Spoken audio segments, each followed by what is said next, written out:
যেই বলবে লা ইলাহা ইল্লাল্লাহ ও আমার ভাই, তার জন্য আমার হৃদয়ে দরদ, মায়ামাখা দরদ, ভালোবাসা আছে না নাই?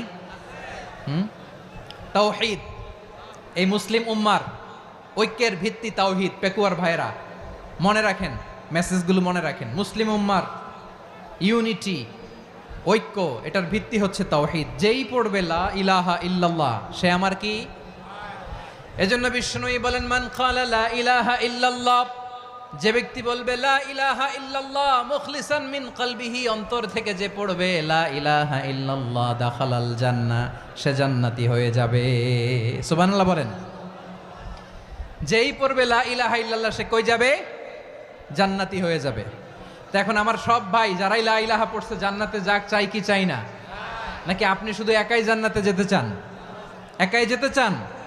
জান্নাতে একা আমি যাব না তো ভাই, তোমাকেও জান্নাতে দলে নিতে চাই। সবাই বলেন, জান্নাতে একা আমি যাব না তো ভাই, তোমাকেও জান্নাতে দলে নিতে চাই।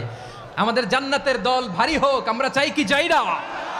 যেই বলবে লা ইলাহা ইল্লাল্লাহ ওই আমার ভাই, সে জান্নাতে যাক, এটাও আমি চাই, ঠিক কি না?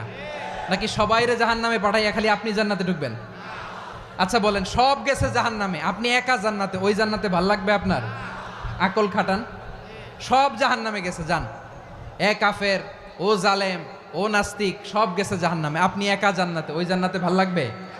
জান্নাতে আমি একা যেতে চাই না, আমার জান্নাতের দলকে আমি ভারী করতে চাই। চিল্লায় বলো ঠিক কি না? যারাই বলবে লা ইলাহা ইল্লাল্লাহ তারা আমার ভাই।